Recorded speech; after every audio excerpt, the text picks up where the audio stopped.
Ladies and gentlemen, welcome to the next episode of the CX Goalkeeper Podcast.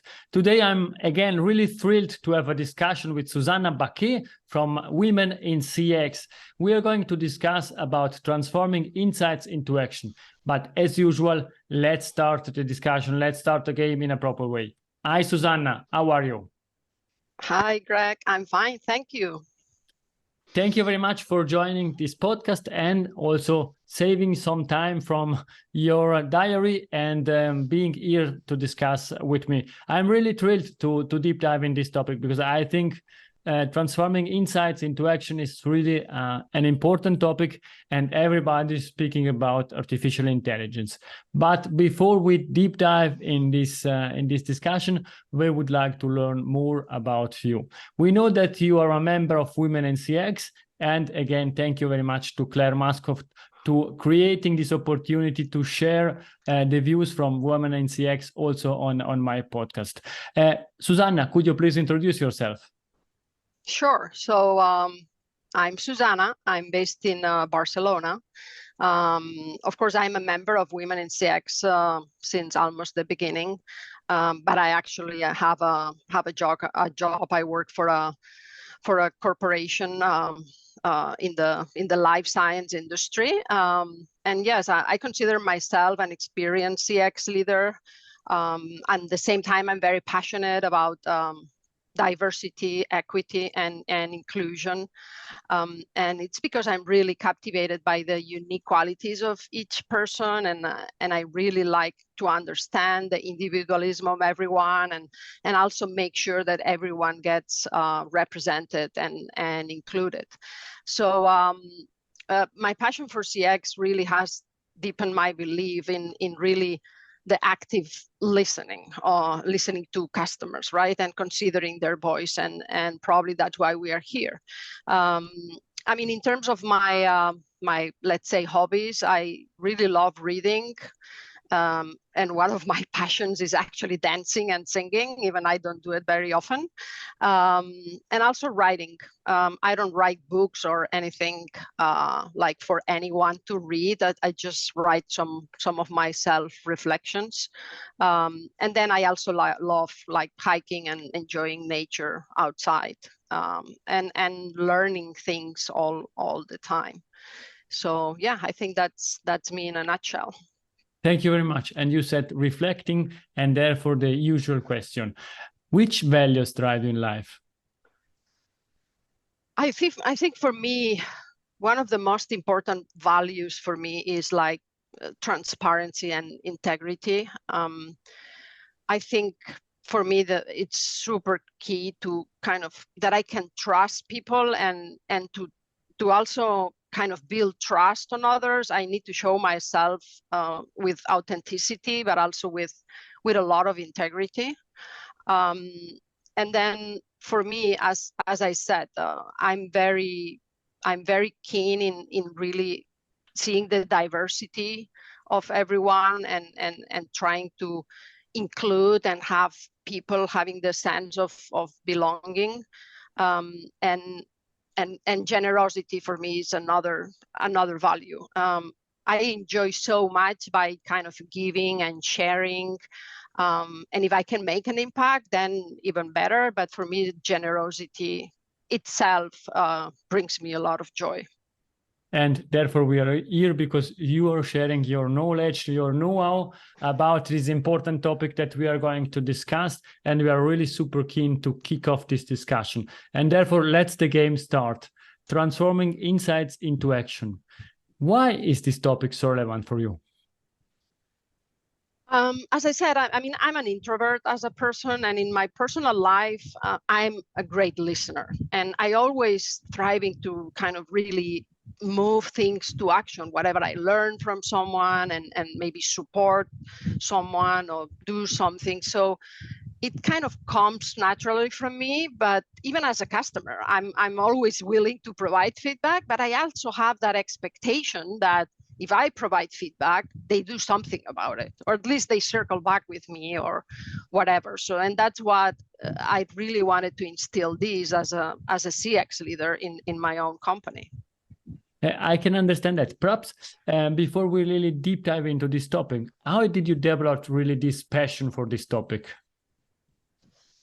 I think it's mainly understanding that we should start moving from like a product-centric mentality, like companies selling products, to a more customer-centric, right? And I think the only way to do it is really gaining customer feedback and gaining insights from them, and then apply these to innovate not only in the way we make products, let's say, or services, but also in the way we interact with customers, in the way we make them experience what we kind of provide to them.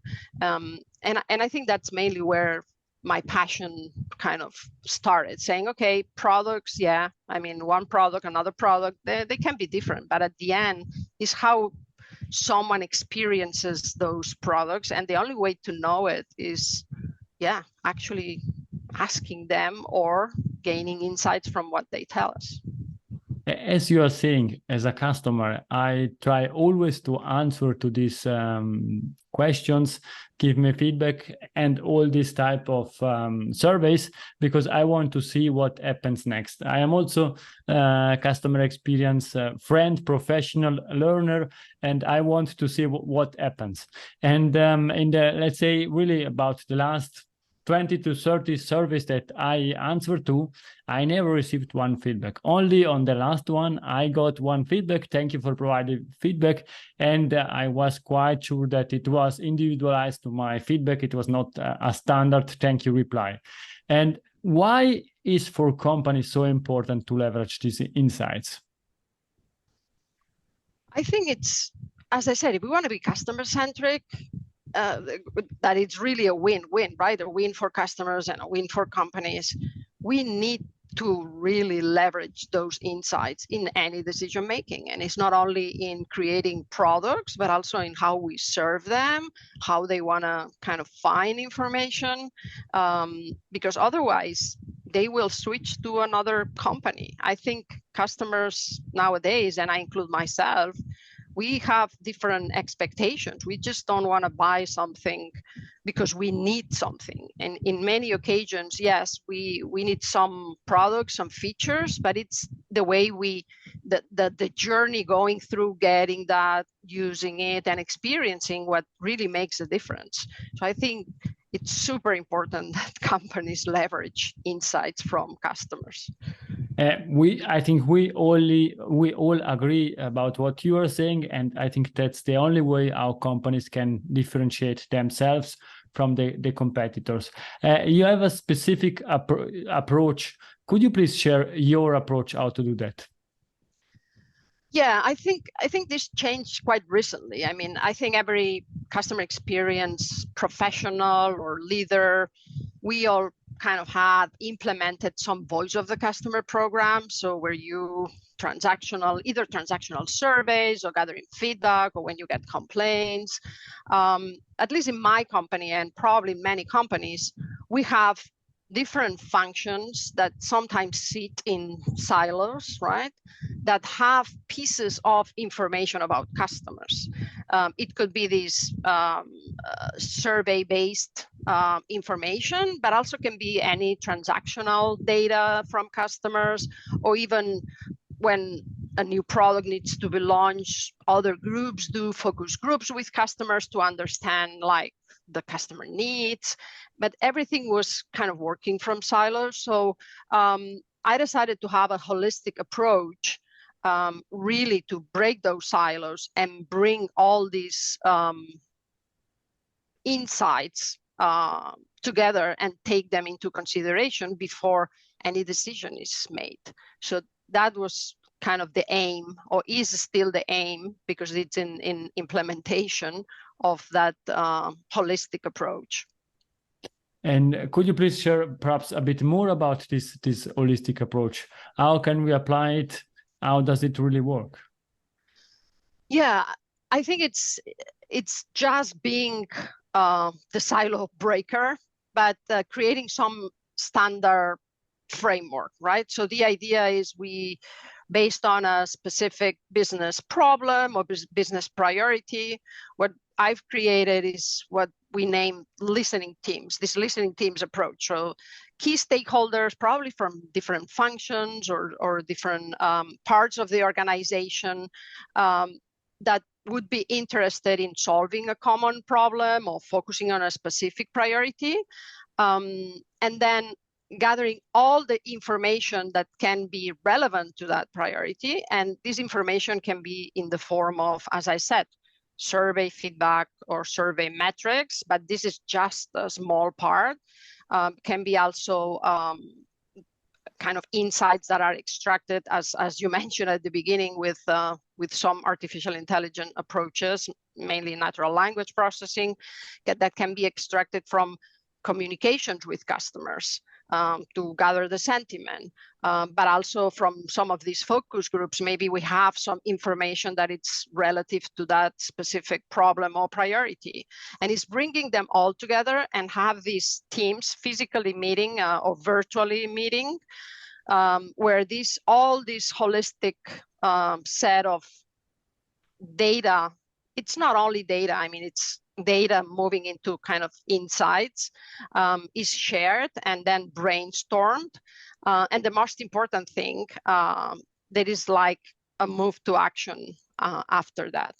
And I think that's the power and the change. It's not like having a voice of the customer program with some kind of feedback from customers that then is sent somewhere and then someone kind of consumes that, or even measuring some of the normal CX metrics, or not normal, like the usual, not only measuring like NPS or NES, and then it gets there somewhere posted, is really being intentional on extracting real insights, but all around a specific priority, bringing the key stakeholders, sharing that, brainstorming, say, okay, what are we going to do about that? Is this going to inform us to move to the next steps in this priority, in this product development, or in this process change, or whatever it is that it's being discussed? You are mentioning it's an holistic approach, but it's also very practical, hands-on. Let's do that and let's solve a problem. And this is what I really like. Perhaps do you have an example that you can share, practical example that you can share with the audience? I think the first one that we did was around our customer portal. So in our web, we have a customer portal with customers can have their account and they can register kind of the instruments they have. They can open, of course, support tickets and all of that. So since my team was owning that portal, we decided to start kind of gathering feedback from customers on how easy it was, of course, to use some of the functionalities, but also we created some like feature requests. If you would like to have a feature request that customers could post and other customers could vote. And then, okay, I took everyone that was responsible, like from the web team, the customer support team, and we created that holistic kind of listening team. And based on the feedback that we got from the portal, plus the interactions, plus, as I said, the net easy score or the easy or difficult, and this kind of feature requests, and we decided, okay, what are we going to do about it? What's the kind of, is there a burning topic, or is there a new feature that we could implement? And based on that, in the past, I would say 3 to 4 years, we've implemented changes in the portal based on what customers were telling us, either that didn't work so well or even new ideas. And then, of course, we continue to ask customers, but some of the things that were kind of a pain point now are something that it's well received by customers. So I think that was kind of the first area where we implemented that approach. And it's really interesting. At the beginning, you shared that it's now in implementation because you are implementing that. Perhaps what went well and what should change in order to make it even better? I think I'm saying that it's in implementation because, of course, it's not company-wide in terms of covering everything, right? So my end goal, let's say my my dream would be that any decision that has to be made at any level at the company that may impact customers is informed by one of these listening teams. But that's a little bit far away. So I'm taking it in chunks, right? So I started with something that I had more stake in the game, because I own the portal, even though there are a lot of different stakeholders. But now we are moving it more into product development, right? So we are starting with software that usually is less complex and has a higher cadence of development. But yeah, I think that the learnings is that, first of all, you really need to build these cross-functional partnerships. Otherwise, yeah, this is not gonna work. You need to collaborate with a lot of departments, kind of show some wins for them, and then they will engage, because everyone has his own kind of goals and initiatives. And I think if you don't do that, it's very hard then to implement any change, right? So change management is also key. So really structured way of generating that desire for the change and showing not only the value for the others and the what's in it for me, but also what is the main purpose and what are we trying to achieve, even if they have to change and have these additional kind of meetings. I think that's kind of one of the key learnings. Challenges, yeah, many challenges, like, okay, we did a lot of this insight sharing, but then moving to action was hard because, oh yeah, maybe, but we have other considerations to take, so we can probably not kind of move it to action immediately. So that's why I'm saying it's still in implementation. In some areas, it's going to be easier than in other areas, but I still believe that is the right thing to do. I think you are touching an extremely important topic around change management. You define that desire for change. I would say at least the understanding for the change. Yeah. But one thing that come to my mind is now you're really customer focusing on the customer on the portal side. How can you balance, let's say, financial targets and financial expectation from the top stakeholders together with customer expectation? Because sometimes you need to prioritize feature that you are going to implement, and often financials have priorities compared to customer. What's happening in your company that you can share, and what's your view on that? I think you always need to, I wouldn't say trade off, but yes, find a balance. Of course, customers may ask for a lot of things that might be nice for them, but if it doesn't bring value to the company, it's harder to implement. So we always work in a very structured way, that it's using an impact matrix, right? So what is going to be the impact for the customer, and then what is going to be the effort? It's going to be kind of high effort, low effort, high impact, low impact. And then we do an impact matrix also based on the business, right? So what's going to be the impact for the business? And if you can find something that has high impact for the customer experience and high impact for the business, because you can justify it even if it's not financially, but it's maybe with some efficiency gains, or then it's easier to implement than others. But yes, I mean, it's right. We cannot just have a wish list and implement everything. You always need to rationalize and make sure that it's a win-win situation. And you mentioned several times breaking silos is one of the top priority. Do you have perhaps some advices to share with the audience how you are tackling this topic? I think it's just building those relationships.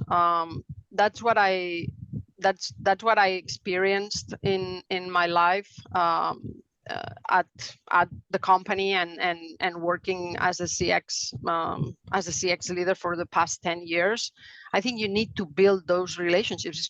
Just sometimes approaching, not to ask for something, or just building the relationships to really initially understand what the other function is doing, what are their pain points, what are their needs, and then finding something initially that can be a win for them, where you can prove that customer experience and the initiatives that we have can help their function specifically. And then it's much easier when you have any other initiatives to bring them on board. But I think it's super important, the human to human building relationships. Thank you very much. And you are touching one of my preferred quotes. We are not in a B2B or B2C world. We are in a human to human environment. And therefore, let's move to the second half of this game and move on the topic leadership. It's something that really help us as CX professionals, transformational professionals in our careers. What key leadership lessons have you learned throughout your career that you can share with us? I think the first one I already shared is this building these cross-functional partnerships and relationships, and trying to align goals with others. I think as CX professionals, we cannot live in another silo. We actually can be as a standalone function or a resource team, where I think it's great, but we cannot be another silo with another set of goals and another set of KPIs. So I think we need to constantly build those relationships and collaborate with other departments and have common goals, or at least aligned goals. And that's what I've learned. If you don't have those aligned goals, it's so hard to try to do something that it's for your CX goals, if other departments or in the organization don't feel that they should be also accountable. For me, another key leadership lesson is that the diversity of thought, the perspective, the experiences is so key to really drive change for continuous improvement. So that's why I'm so keen in having a very diverse team, that it's worldwide, with a lot of different, not only cultures and gender and identity, but also different backgrounds, different studies. So I think that is when you can really have not only an engaged team, but also high performing. So that's why I'm very keen always in promoting diversity and inclusion and the sense of belonging. Yes, because I'm very intrigued also about the individualism of people, as I said, but also because I think the best team is a diverse team. Yes, I think that's really key. And you shared already the importance of the diversity, equity, and inclusion. However, I would like to ask this question anyhow. What's your secret, perhaps the second one, because the first one you already shared, your secret ingredient you leverage for your mental health? Oh, yeah. I had a health episode like a year and a half ago that really shook me and made me think, okay, I mean, if you don't have a self-care and take care of yourself, the rest doesn't matter, right? And in terms of mental health, something very practical that I do is, of course, as I said, having this self-care in front of me all the time when I feel stressed and prioritize it, having this healthy mindset.